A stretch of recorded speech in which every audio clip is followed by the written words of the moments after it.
ਪ੍ਰਸ਼ਨ ਕਾਲ ਦੇ ਦੌਰਾਨ ਪ੍ਰਧਾਨ ਮੰਤਰੀ ਜਸਟਿਨ ਟਰੂਡੋ ਨੇ ਜਾਣਕਾਰੀ ਦਿੱਤੀ ਹੈ ਕਿ ਉਹਨਾਂ ਨੂੰ ਸੰਭਾਵੀ ਚੀਨੀ ਚੋਣ ਦਖਲਅੰਦਾਜ਼ੀ ਦੀਆਂ ਧਮਕੀਆਂ ਸਮੇਤ ਕੈਨੇਡਾ ਲਈ ਸਾਰੇ ਖਤਰਿਆਂ ਬਾਰੇ ਜਾਣਕਾਰੀ ਦਿੱਤੀ ਗਈ ਹੈ, ਜਿਸ ਨੇ ਪੀਅਰ ਪਾਲੀਵਰ ਨੇ ਟਰੂਡੋ ਤੋਂ ਪੁੱਛਗਿੱਛ ਕੀਤੀ ਅਤੇ ਕਿ ਉਹ ਧਮਕੀਆਂ ਦੇ ਸੁਭਾਅ ਦੀ ਵਿਸ਼ੇਸ਼ਤਾ ਤੋਂ ਜਾਣੂ ਸੀ ਜਾਂ ਨਹੀਂ।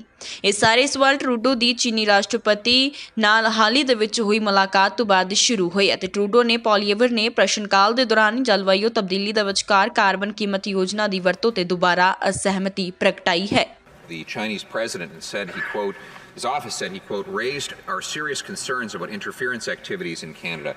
Was the Prime Minister ever briefed about any of these, and I quote, interference activities that he says, that the Prime Minister says went on in Canada? Honourable Prime Minister.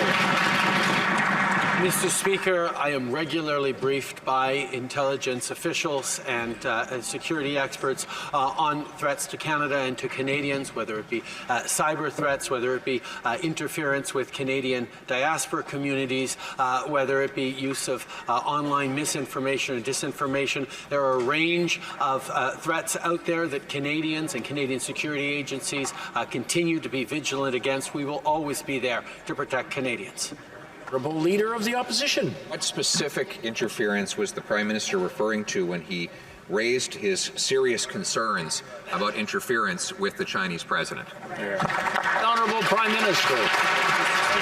We've known for many years that there are consistent engagements by representatives of the Chinese government into Canadian communities with local media, reports of illicit Chinese police stations. These are all things that we continue to be concerned about, that our officials stay active on, and that we will continue to be vigilant around to keep Canadians safe. The Honourable Leader of the Opposition. The Prime Minister continues to ignore the crisis that Canadian households are about to face with the skyrocketing home heating bills. They are expected to double in many communities. Some households will be stuck paying $5,000 to $6,000 a year, and yet he wants to not just maintain but triple and then triple his carbon tax on Canadians. Now, he might play a game of delaying the implementation in a few provinces, but why wouldn't he take decisive action to reverse the damage he's caused to all Canadian and all of their homes by reversing the carbon tax on home heating altogether? The Right Honourable Prime Minister. Speaker, the price on pollution returns more money to the average families across the country than it costs them. It's a way of fighting climate change and putting more money in the pockets of Canadians. That's what Canadians in Atlantic Canada and elsewhere across the country are going to be able to benefit from. As we step up in the fight against climate change, we will be putting more money back in the pockets of Canadians that need it. Conservatives continue to spread misinformation and disinformation on that. We need to continue to be there for Canadians, and we will. The Honourable Leader of the Opposition.